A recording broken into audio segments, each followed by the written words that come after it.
Tartag, Adzouz et 4 officiers devant le tribunal. L'attention se tournera vers le tribunal militaire du 1er district régional de Blida, ce jeudi, où se déroulait le procès de l'ancien chef de l'administration du renseignement et de la sécurité, Bachir Tartaj, et du directeur adjoint de la sécurité intérieure. Adzouz et 3 autres officiers, accusés d'abus et d'irrespect de la procédure judiciaire, alors que le procès du général de division Sharif Sarad, chef du département de l'emploi et de la préparation au ministère de la Défense nationale, était prévu. Le juge du tribunal a décidé de procéder à l'audience des accusés dans le dossier corruption et fraude aux élections législatives de 2017, la fille présumée de feu le président Abdelaziz Bouteflika, Nikna Zulika, dite Madame Maya. Le général Bachir Tartag Adzouz et 2 officiers de sécurité. Au grade de colonel, en plus d'un officier avec le grade de major,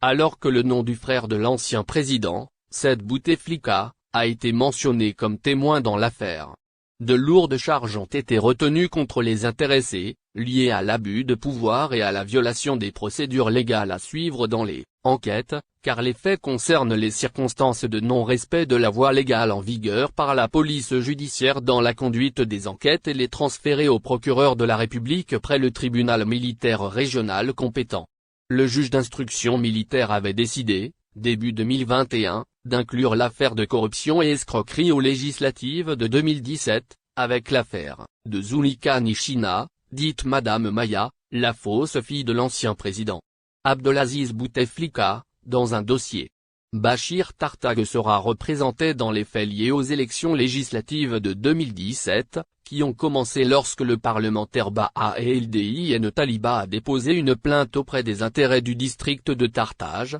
confirmant avoir rencontré Iskandar Ould Abbas, le fils du secrétaire général d'Aflan à l'époque, où il lui a donné son numéro, et lui a dit qu'il récoltait l'argent pour la législation de mai 2017, et qu'on lui demandait 7 milliards de centimes pour être en tête de la liste électorale d'Annaba. Du renseignement, Bachir Tartag, qui lui a fixé un rendez-vous et l'a informé des faits, des détails et des extorsions dont il a été victime, et a expliqué qu'il lui racontait littéralement le sort de l'Assemblée populaire nationale. Il lui a demandé de l'inclure dans le plan visant à les renverser jusqu'à ce qu'il soit pris en flagrant délit. Sur cette base, la direction de la police judiciaire de la sûreté militaire, sous la supervision de 2 officiers de la sûreté militaire ayant le grade de colonel, a perquisitionné la résidence d'Iskandar Ould Abbas, qui a été arrêté en flagrant délit alors qu'il recevait un pot de vin, de produits d'extorsion et de pots de vin pour entrer dans la législation de 2017 et obtenir le poste de tête de liste au sein du Front de Libération Nationale.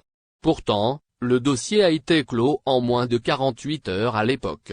Après l'arrestation d'Iskandar Abbas, le père de ce dernier, l'ancien ministre des Solidarités et de la Famille, Jamal Ould Abbas, a appelé le frère et conseiller de l'ancien président Saïd Bouteflika, qui intervint auprès du général Bachir Tartag pour le libérer. Quant au second fait, il concerne un manquement aux procédures légales à suivre dont les enquêtes liées aux circonstances dans lesquelles l'argent a été récupéré lors des inspections de la maison Madame Maya, une affaire qui remonte à 2017, lorsqu'une somme d'argent estimée à 95 millions de dinars et 17 kg d'or a été saisie. Dans la maison de Nikna Zulika, dite Madame Maya, dans la résidence de Moretti au Pin Club, à l'ouest de la capitale, après quoi une commande a été immédiatement ordonnée d'arrêter l'instruction de l'affaire, avant qu'elle ne reprenne au mi-2019. Par ailleurs, le tribunal militaire de Blida a programmé le procès du général de division Sharif Sarad, chef du département de l'emploi et de la préparation des armées, où l'ancien général de division est poursuivi pour abus. La Mamra l'Algérie exige une solution arabo-arabe aux crises régionales. Aujourd'hui, mercredi, le ministre des Affaires étrangères Ramtan Lamamra a plaidé pour une solution arabe et interne aux problèmes régionaux et aux crises dans la région arabe. Ramtan Lamamra a réitéré l'attachement de l'Algérie au principe de non-ingérence dans les affaires intérieures des pays, ainsi qu'une préférence pour le dialogue pour résoudre toutes les crises que traverse notre nation. Le ministre a déclaré: il ne fait aucun doute que notre nation arabe a des capacités à tous égards, qui lui permettent de surmonter l'étape qu'elle traverse actuellement, et que notre organisation a des capacités qui lui permettent de diriger les efforts visant à résoudre les crises au sein de l'Union. Maison arabe et en évitant leur internationalisation et d'autres complications. Et le ministre des Affaires étrangères et de la communauté nationale à l'étranger, a rappelé les principes de l'Algérie et ses positions sur toutes les crises que connaît notre monde arabe,